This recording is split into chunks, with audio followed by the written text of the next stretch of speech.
Hi everyone. This video is about trip chain files. Trip chain files are great tools if you want to define traffic demand in great detail. It is also part of the dynamic assignment module, so you can combine it with matrices in the same model. You need to set the model up the same way as you would set it up to a matrix. In a trip chain, you define vehicles' journeys.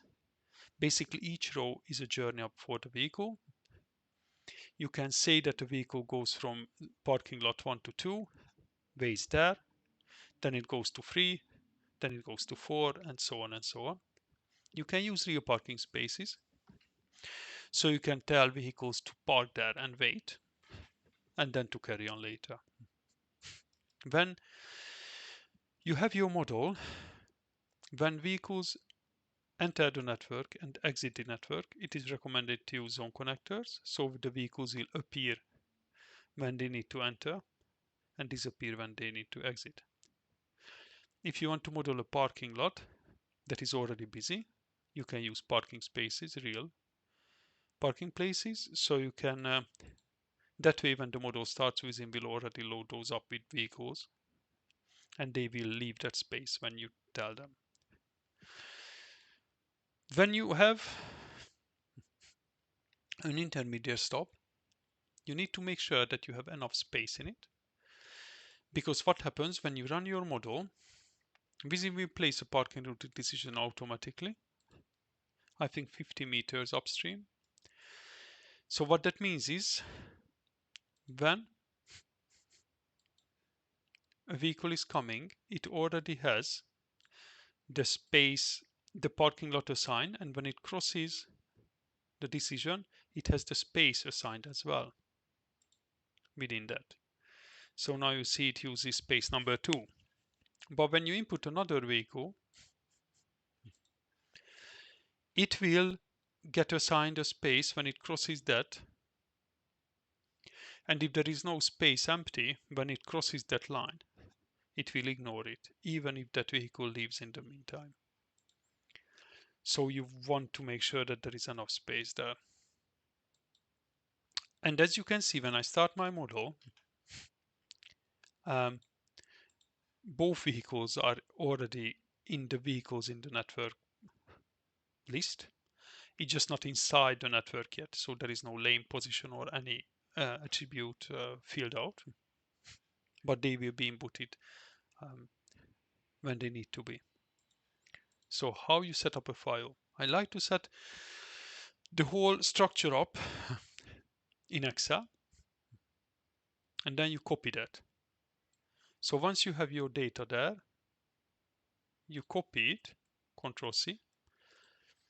You have your FKT file open, preferably Notepad++.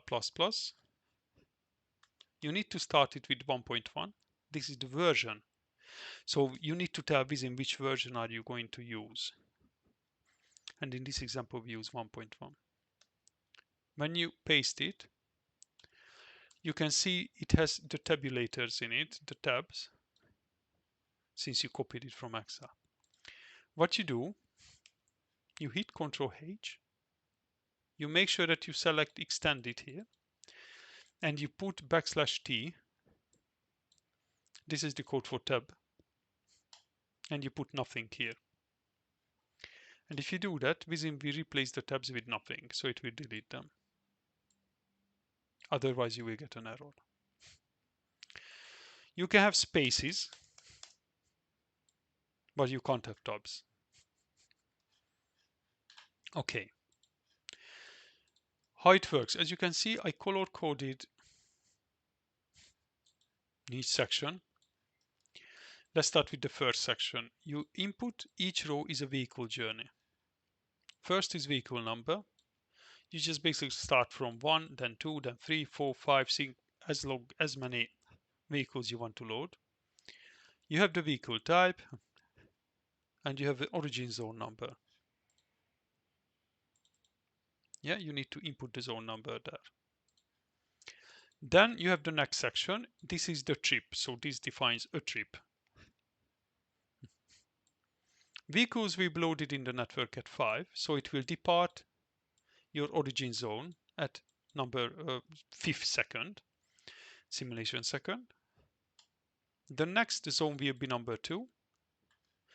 So it will go from here to here. Activity will be 101.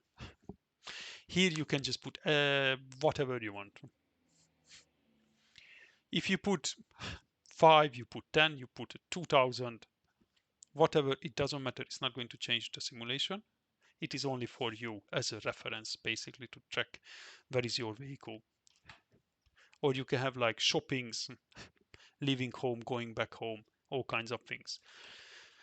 Because you can show that when you click on a vehicle, you can show that attribute called next trip activity. I think that's the name. Then you have a minimum dwell time.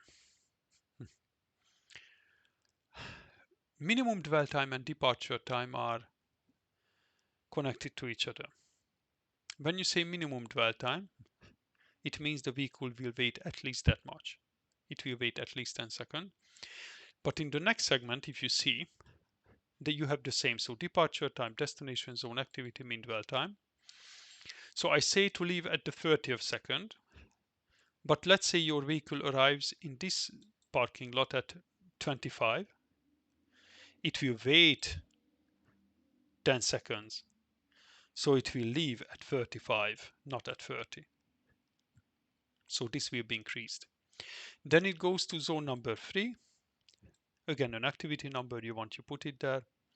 It doesn't matter what. Then you put another minimum dwell time. Then a new departure. The new departure again, if your vehicle arrives at zone number 4 at 120, it will still wait 10 seconds and it will leave at 130. Then you put destination zone number 4. That is my exit zone. And you have a min dwell time here. You need to just put something here. You can put whatever you want. It doesn't matter because it's a zone connector. So whenever the vehicle gets on it, it will be removed. So that's the way it works. Let me just run it and show you the attributes, how they change. So as you can see, there is no vehicle in the network yet because I'm just the 3rd second. But if I list vehicles in network, you can already see both vehicles listed there, but there is no location yet. So Vissim knows that there will be vehicles. Now a vehicle appears. It has the destination zone number 2 and it has the destination parking lot number 3 because parking lot number 3 but zone is number 2. Then it goes, and if you see there is the parking routing decision, Vissim creates 50 meters upstream. And you will see when it crosses it, now it has the second space. Now the vehicle appeared, it already has a destination parking lot 3. And it will be assigned, so if you see the vehicle is still there, and it crosses now, so it gets space number 1.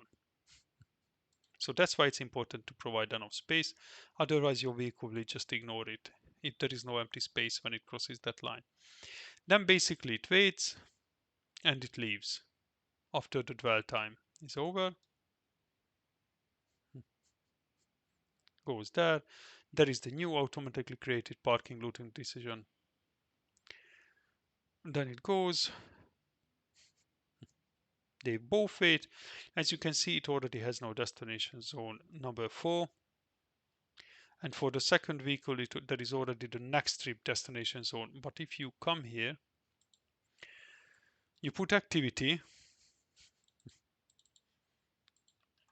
you can see the dwell time and the activity number. So you can just keep a track. If you have a lot of vehicles and you want to know what is going on, that's the way you can. Then it leaves because for it it was the 100th second when it needs to leave. And then when they get to the last zone or parking lot, they will arrive. They will arrive. come on. Yeah, so they are coming, and they will just they will be removed. But you can still see the vehicle there because that's your first vehicle. So this is the way it works. I hope it was useful or you found it useful. If you have any questions, just let me know in the comment. We can look into other examples and look in the other version, but I might do also a video about how to deal with these parking lots or how you can um, go to the next step, to the next level to give some more detail to these. And again, thanks a lot for watching. If you like what you see, consider liking and subscribing. That would help the channel to grow. And if you want to support me more, you can do it in my Patreon on my Patreon page down in the description. You can join as a member where you can contribute by the price of a coffee or something. Thanks for watching. See you in the next one.